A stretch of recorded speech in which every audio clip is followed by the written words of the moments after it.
폐교 내지는 존립이 위태로운 학교들이 한두 군데가 아니라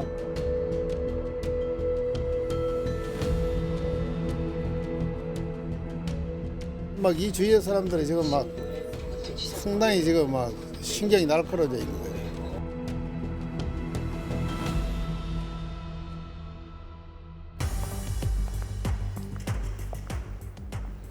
내일 모레부터 대학가는 본격적인 입학과 개학 시기입니다.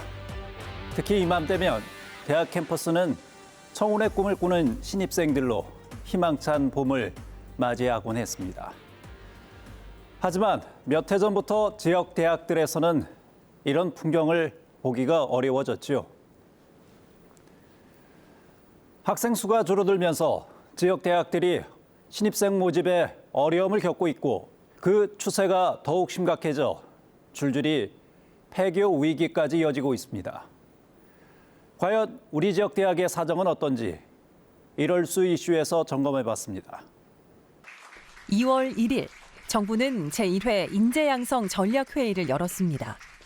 대학 지원 예산과 권한을 지자체에 이양해서 지역이 그 수요와 비교 우위에 적합한 인재 양성을 할 수 있도록 중앙정부도 지원하겠습니다. 정부는 새로운 지역대학 육성 방안을 발표했는데요. 정부가 아니라 지자체가 지역대학을 관리하고 지원하는 지역혁신 중심 대학 지원 체계 라이즈 사업입니다. 올해 5천억 원을 시작으로 향후 2조 원의 예산을 지자체에 투입해 지역대학을 육성하겠다는 계획인데요. 정부가 이렇게 지역대학 살리기에 열을 올리는 이유는 무엇일까요?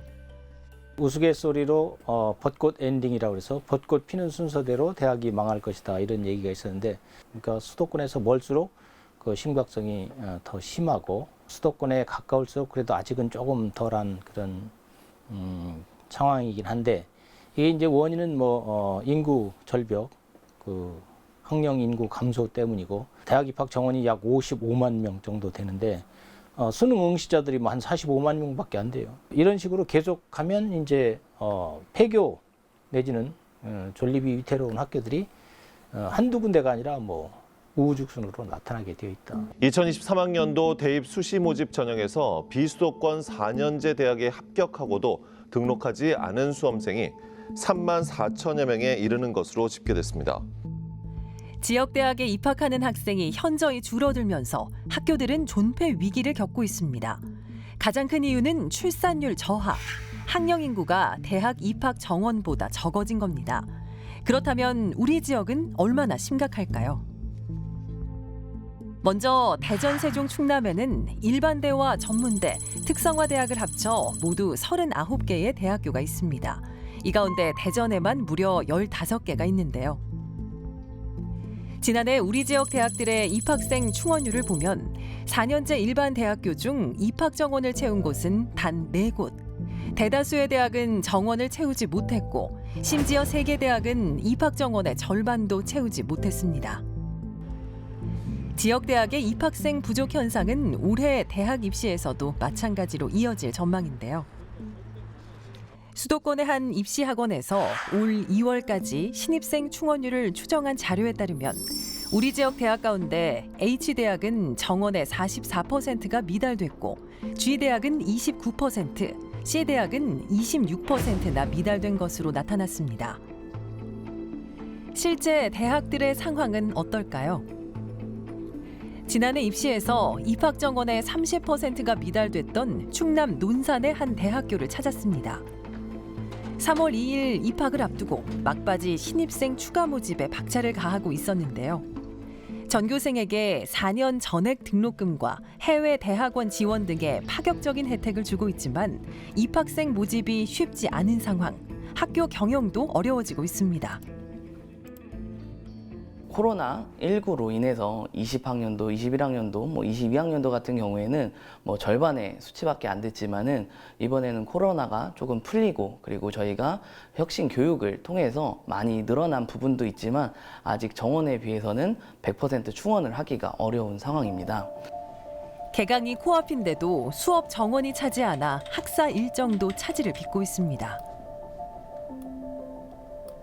최근에 신입생의 급격한 감소로 수강 신청 학생이 많이 줄었고 특히 폐강되는 과목도 많이 생겨난 점이 우려가 큽니다. 또 아주 중요한 과목들은 심지어는 학생 한 명으로도 강의해야 되는 상황이 있어서 이런 점들이 상당히 어렵습니다. 신입생을 기다리는 재학생들도 걱정은 마찬가지. 제 주변 친구들도 이제 신입생이 많이 줄어들다 보니까 우리 대학교가 이제 나중에 힘들어지면 어떡하지라는 이제 걱정도 되고 취업도 이제 나중에 취업에 이제 문제가 생길까-봐. 그렇다면 지역의 거점 국립대학은 사정이 어떨까요? 올해까지 약 99%의 신입생 충원율을 보였던 대전의 한 국립대학교. 이곳은 신입생 모집에는 어려움이 없지만 또 다른 고민에 빠져 있습니다. 학생 중도 탈락률이 높기 때문입니다. 교육부 대학 알림이 자료에 따르면 2020년 한밭대와 충남대의 신입생 중도 탈락률은 전국에서 가장 높은 수치로 나타났는데요. 신입생들이 수도권 대학으로 진학하기 위해 학교를 포기하고 편입과 재수를 선택했기 때문입니다. 충남대도 다른 학교와 대동소이합니다. 그러니까 학생들이 일단 모든 학교에 들어왔다가 이제 조금이라도 좋은 학교라고 하는 곳에 이제 편입을 하려고 하는 상황은 똑같은 상황이고요. 지역보다는 먼저 서울에서 살고 싶다라고 하는 게 강하고 그에 따라서 뭐 대학도 선택하는 지금 상황인데. 학령 인구 감소가 지역 대학 위기의 가장 큰 이유라면 두 번째 이유는 수도권 집중화 현상입니다. 지역의 일자리는 물론이고 문화와 사회생활의 기반 등이 부족하다 보니 청년들은 수도권으로 떠나고 있는데요. 이는 대학 입시에서도 고스란히 드러나고 있습니다. 수도권이 교통도 편하고 대학교도 좋은 대학교가 많고 취업도 잘 돼가지고 서울에 비해서 뭐 이런 문화적인 부분에서도 많이 떨어지고 하다 보니까 만약에 지방 대학을 나왔을 때 지역 인재로 취업을 할 수 있는 기회를 제공한다고 하는데 그것도 너무 극소수에만 해당하는 사례 아닌가. 이런 현상은 수도권과 비수도권 대학의 입시 경쟁률 차이로도 드러납니다. 한 입시학원의 자료에 따르면 학령 인구 감소에도 불구하고 수도권 대학의 입시 경쟁률은 꾸준히 늘어났지만 비수도권 대학들은 평균 5.6대 1의 경쟁률에 머물러 있습니다. 수도권 쏠림 현상으로 지역 대학의 학생 수가 줄면서 학과 통폐합 현상도 두드러지고 있습니다. 2023년 교육부의 자료에 따르면 최근 3년간 학과 통폐합 사례 700건 가운데 77%가 비수도권 대학에서 이루어졌습니다. 비수도권 대학들은 수도권 대학에 편중된 지원 정책이 양극화의 또 다른 원인이라고 주장합니다. 2018년부터 2020년까지 3년간 수도권 한 개 학교당 평균 지원액은 161억 원인데 지역 대학은 130억 원으로 매년 30억 원가량 차이가 났습니다. 지역 대학의 위기이기도 하지만 요즘에 뭐 항상 많이 얘기가 되는 수도권 집중화, 그다음에 지방 소멸의 문제하고 연관된 문제라고 저는 생각을 합니다. 결국에 지역 대학의 위기는 대학의 본질은 대학의 경쟁력의 문제, 경쟁력이 감소한다는 문제에 있고요. 지역 대학의 경쟁력의 감소는 결국엔 지역의 경쟁력의 감소하고도 연관되어 있다라고 생각을 합니다. 지역에서 대학이 사라지면 어떤 일이 벌어질까요? 지난 1993년 충남 금산군 추포면에 개교한 이 학교는 2015년 수도권인 경기도 고양시에 또 다른 캠퍼스를 개교하며 일부 이전했습니다. 한때 2,000명에 달하던 학생은 절반 가까이 줄었습니다. 그 여파는 가장 먼저 인근 상권으로 옮겨졌습니다. 학생 수가 줄면서 식당과 원룸촌은 줄줄이 문을 닫게 됐습니다. 있던 사람이 없는데 저기 당연한 거 아니요? 그리고 지금 장사가 수치 안 돼. 되는 집들은 지금 가게가 많이 비었잖아. 지금 어쩔 수 없이 하는 사람들도 많고 그냥 접을 수가 없으니까. 상인들은 앞으로가 더 걱정이라고 합니다. 학생 수가 줄어 학교가 폐교되면 지역 경제에도 악영향을 미치기 때문입니다. 지금 말 안 해서 그렇지 이 주위의 사람들이 지금 상당히 지금 막 신경이 날카로워져 있는 거죠. 몇 년 후에 이제 폐교가 된다든가 그래 되면은 이제 이 주위에 있는 사람들 뭐 원룸이나 이런 데 막 많이 갖고 있는 사람들 이런 사람들이 이제 다 어디로 떠나게 되면 이 추부 마전 전체의 금융 쪽도 어려워지는 거예요. 왜 그러냐면 거기서 다 대출도 받고 했을 거 아니에요. 다 어떻게 할 거예요. 그러니까 이제 앞으로 참 좀 심각한 문제가 들어온다고 봐야 돼요. 지방대학의 위기는 바로 지역의 위기입니다. 서남대라든가 한중대라든가 이런 데 이미 폐교된 그 지역의 경험이 있잖아요. 그 지역 경제가 그 한꺼번에 무너집니다. 지역이 소멸되거나 그런 일이 일어날 게 뻔하거든요. 2046년 추정 대학 생존율을 보면 충남은 57.7%의 학교가, 대전은 41%의 학교만이 살아남을 거라 전망했습니다. 학생 충원율들이 매년 많이 어려워지고 있고 또 우수한 학생들 수도권 이전의 문제도 있고 이런 것들이 결국은 지역의 인재를 충분히 양성을 해서 지역 경제를 일으켜 나가고 지역의 미래를 끌어가야 할 텐데 그것들이 좀 어려운 상황으로 자꾸 나가 있지 않나 싶고 지역대학의 심각한 존폐 위기를 해결하기 위해 교육부는 지난 2월 특단의 대책을 내놓았습니다. 지역 혁신 중심 대학 지원 체계, 이른바 라이즈 사업인데요. 이 사업은 정부가 담당했던 대학의 행정과 재정 지원 권한을 지자체에 이양하는 것으로, 핵심 사업으로는 지역별로 한두 개의 대학을 글로컬 대학으로 선정해 향후 5년간 1,000억 원을 들여서 대학을 집중 육성한다는 계획입니다. 정부의 방침에 따라 대학을 관리해야 할 지자체들은 어떤 준비를 하고 있을까요? 지방대학 지원 권한이 대폭 이양되기 때문에 거기에 대한 종합적인 지원 체계를 갖추기 위해서 교육부에 라이즈 사업에 대한 공모사업 참여를 할 계획입니다. 대전시가 대학을 지원을 전담할 수 있는 전담 기구 부서를 만들 거고요. 현 정부의 지역혁신 중심 대학 지원 체계는 지역대학 살리기에 유효한 해법이 될 수 있을까요? 라이스 사업에서 핵심 사업 중에 하나가 될 글로컬 대학 사업, 일부 대학, 또 라이스 사업을 하는 지역에서 1개에서 2개 대학에 국한이 되기 때문에 이것이 좀 많은 대학들에게 부담이 되는 건 사실이지요. 지자체의 역량과 준비가 부족한데 정부가 사업을 졸속적으로 추진하다 보니 보여주기식 정책이라는 비판도 흘러나옵니다. 라이즈 사업 신청 기간이 2월 2일부터 뭐 21일까지인가 신청 기간이에요. 준비가 안 돼 있는 담당자 몇 사람이 그런 제안서를 쓴다. 그리고 그것이 선정되고 탈락되고 한다. 이거 정말 있을 수도 없는 일이고 1년 동안 준비해도 불가능한 일인데 불과 20일 만에 이건 전혀 맞지 않는 정책이라고 봅니다. 지자체가 대학을 관리하는 것도 문제입니다.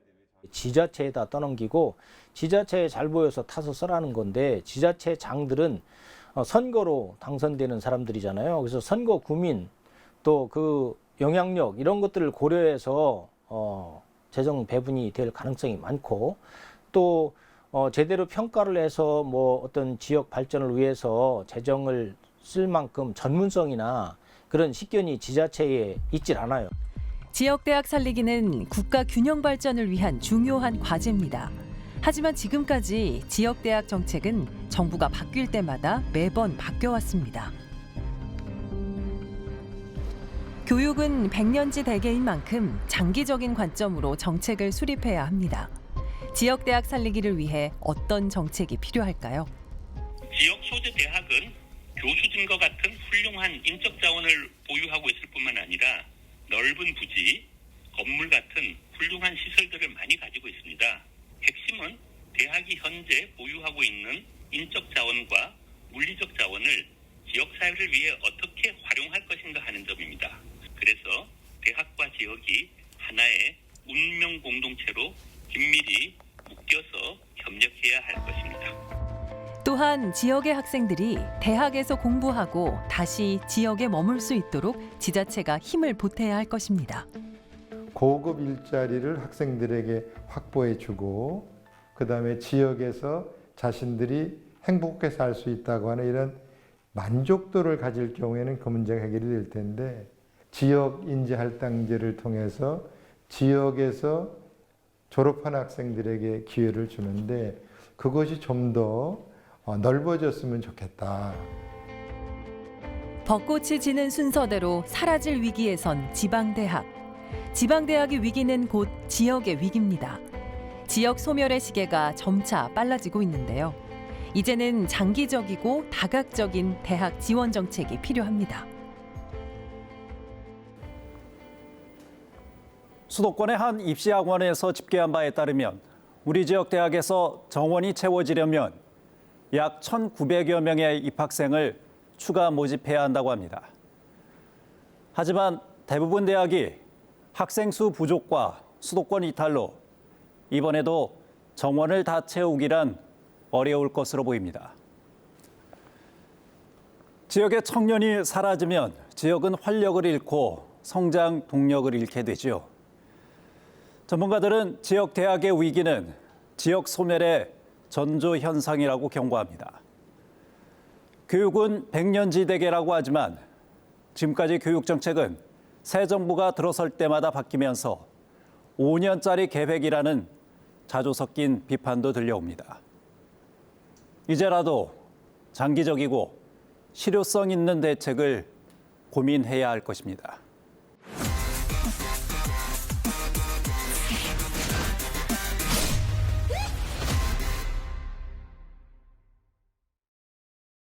대한민국 인구의 60%는 아파트에 살고 있습니다. 입주민들의 편의를 위해 새벽부터 늦은 밤까지 일하는 아파트 경비원은 우리 생활에 꼭 필요한 필수 노동자입니다. 아무도 깨지 않은 이른 새벽, 아파트 경비실에서 하루를 여는 경비 노동자의 삶을 현지인에서 들여다봅니다.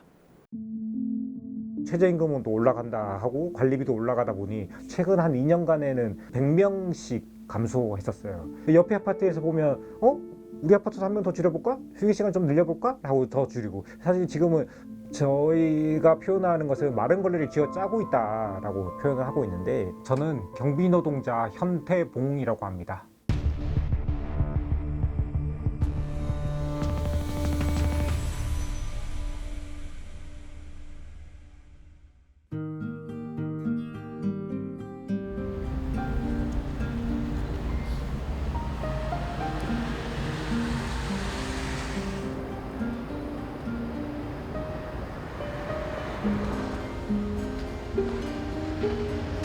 저희 아파트는 야간에는 출입이 통제되는 아파트입니다. 근데 이제 첫 출근자가 5시 40분이에요. 5시 40분에 와서 이제 문을 열어드리고 그리고 쭉 근무하다가 밤 12시에 퇴근합니다. 여기가 대화 1,2공단이었다 보니까 예전에 제조업이 활성화되었을 때 10대 또는 20대 이런 여성분에게 일자리를 제공하고 여기는 이제 그분들이 숙소로 쓸 수 있게끔 만들어진 아파트예요. 그래서 현재도 그 취지를 유지해서 이제 대전에서 관내에서 일하고 계신 여성분들만 들어올 수 있는 아파트입니다.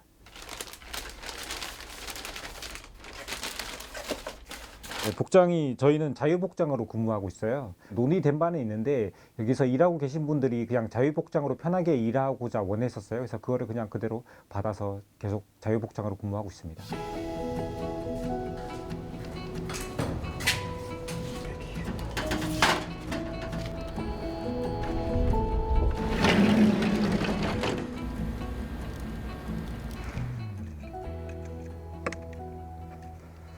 경비 노동자는 하늘에서 떨어지는 3가지를 다 싫어한대요. 눈, 비, 낙엽 그렇게 3가지랍니다. 가뜩이나 줄어든 경비 노동자 분들이 맡아야 되는 면적이 더 넓어졌으니까 이제 겨울에 눈 오면 힘들고 낙엽은 뭐 많이 떨어지는 곳은 1월까지도 쓴다고 하더라고요.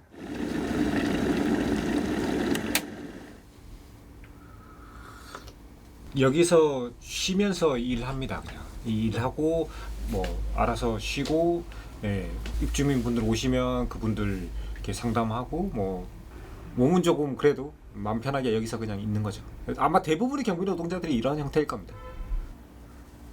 이런 경비실 같은 경우는 처음에 지을 때부터 냉난방을 제대로 고려하지 않고 지었던 것 같아요. 그래서 머리에 비닐 종일 쓰고 이랬었네요.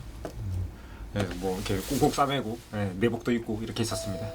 낡고 오래된 아파트들의 근무 환경이 특히 열악한데 화장실 변기 바로 옆에 냉장고와 전자레인지를 두고 사용하고 있습니다.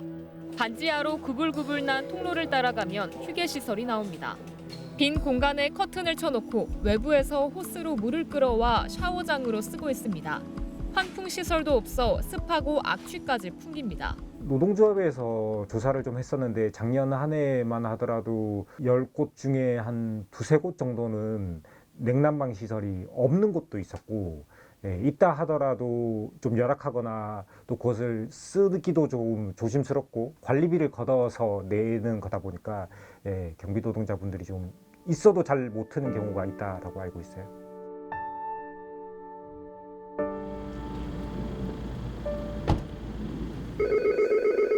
네, 행복 아파트입니다. 물이 어떻게 안 나와요? 네, 알겠습니다. 제가 한번 들어가 볼게요. 네, 경비실입니다. 네. 안녕하세요. 어제까지 괜찮았거든요? 아, 그래요? 네. 오늘도 밸브가 좀 작게 있네요. 이 밸브를 적당하게 조절해서 사용하시면 될 거예요.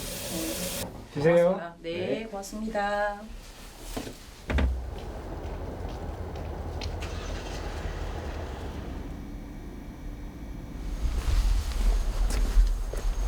안녕하세요. 어떻게 오셨나요? 여기 지인이 살고 있어가지고 좀 만나러 왔습니다. 전화해서 나오시라고 해서 만나시는 게 좋을 것 같습니다. 네, 좋습니다. 네, 감사합니다. 무섭지 않으세요? 네, 괜찮아요. 먹겠습니다. 감사합니다. 조심히 가세요.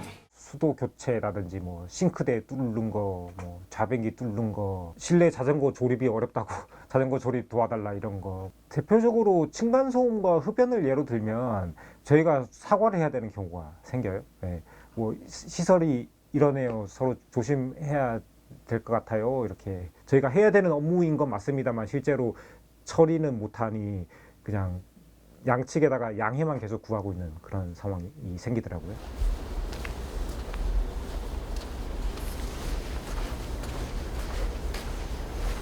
경비 노동자의 업무는 누구든 와서 할 수는 있어요. 그러나 누군가는 반드시 해야 하는 업무예요. 실제로 기계가 도입돼도 경비 노동자의 업무가 줄어들지도 않고 있고, 뭐 편해지지도 않고 경비 노동자가 해야 되는 업무들이 있거든요. 왜냐하면 사람과 상대를 해야 되는 업무다 보니까 사람이 지켜야 되는 일인 거죠.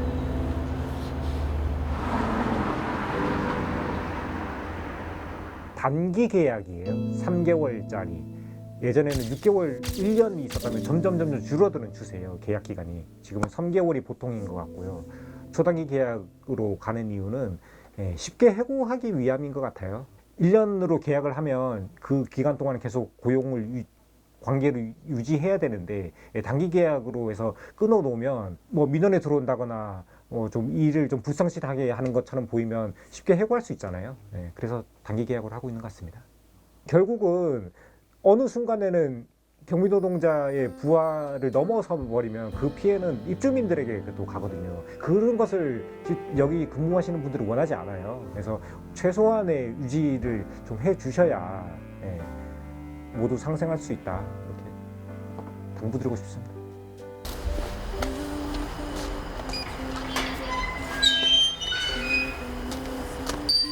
이제 문을 닫으면 퇴근입니다. 오늘 하루 수고 많으셨습니다. 안녕하세요. 네, 감사합니다.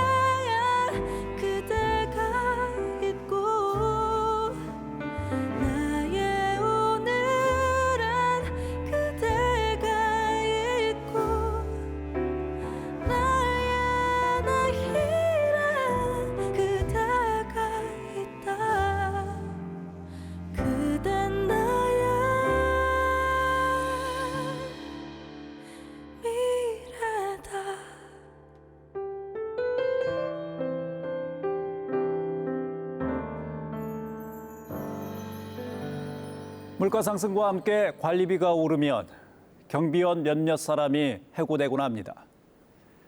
임계장, 즉 임시계약 노인장으로 불리며 우리 사회 가장 취약한 노동의 하나로 치부되고 있는 경비 노동자들. 주민의 편의를 위해 굳은 일을 마다하지 않는 그들이 노동자로서 또 누구의 가족으로서 존중받을 수 있기를 진심으로 바랍니다.